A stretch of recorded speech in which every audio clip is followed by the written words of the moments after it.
3 years ago, many buyers rushed to buy properties due to low interest rate. Today, many buyers choose to hold back their purchases due to high interest rates. Has it ever occurred to you that buyers who bought their properties 3 years ago are due for a refinancing today? This means that they are also subject to the current high interest rates. This applies to even buyers who bought their properties 10 years ago and are due for a refinancing today. This is why it is not about entering the market where interest rates are low, but how you plan your home loan package that truly matters.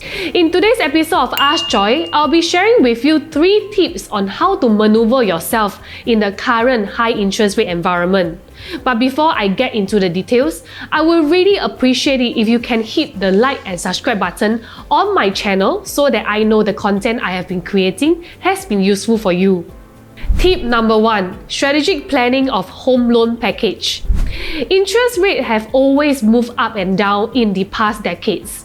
Assume you purchased a new launch 3 years ago at an interest rate of 1 to 1.5%. If you had a teen TOP today, you will need to refinance based on the current interest rate of 3.5 to 4%.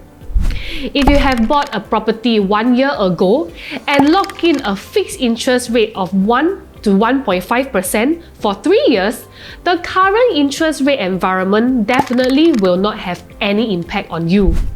From these 2 scenarios, you can see that it is not about planning to buy a property in a low interest rate environment, neither is it about holding back your purchase when interest rates are high.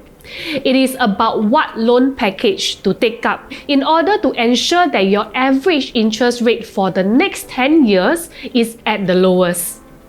The strategy is to lock in a low interest rate package for a longer period of time and pay high interest for a shorter period of time. Tip number 2. Time your rental. If you are looking to purchase a tenanted unit for investment today, go for the unit that is gonna be tenanted for a long time.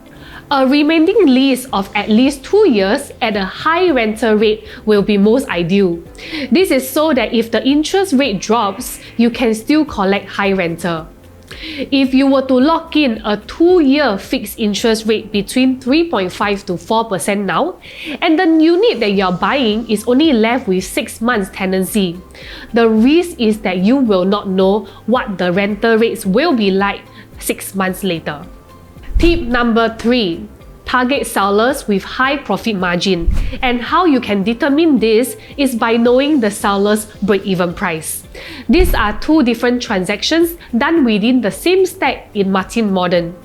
Both units are just 1 level apart, transacted within a span of 2 months.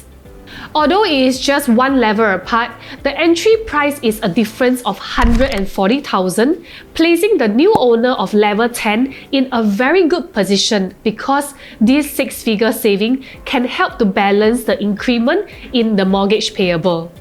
This also acts as a safety buffer should they choose to sell in the years to come.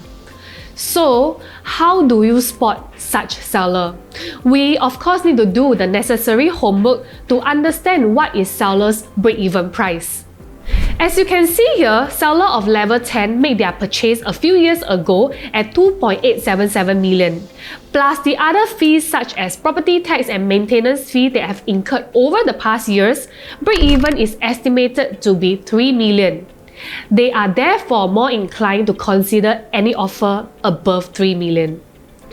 Meanwhile, seller of level 11 purchased their property at 3.644 million, which means their break-even is estimated to be 3.8 million. Therefore, there isn't much room for negotiation as the sellers are already incurring a loss for letting go at 3.7 million. So above are the 3 tips on how to maneuver yourself in the current high interest rate environment. If you have any questions, please do not hesitate to reach out to me via the following method. I will see you in the next episode of Ask Joy.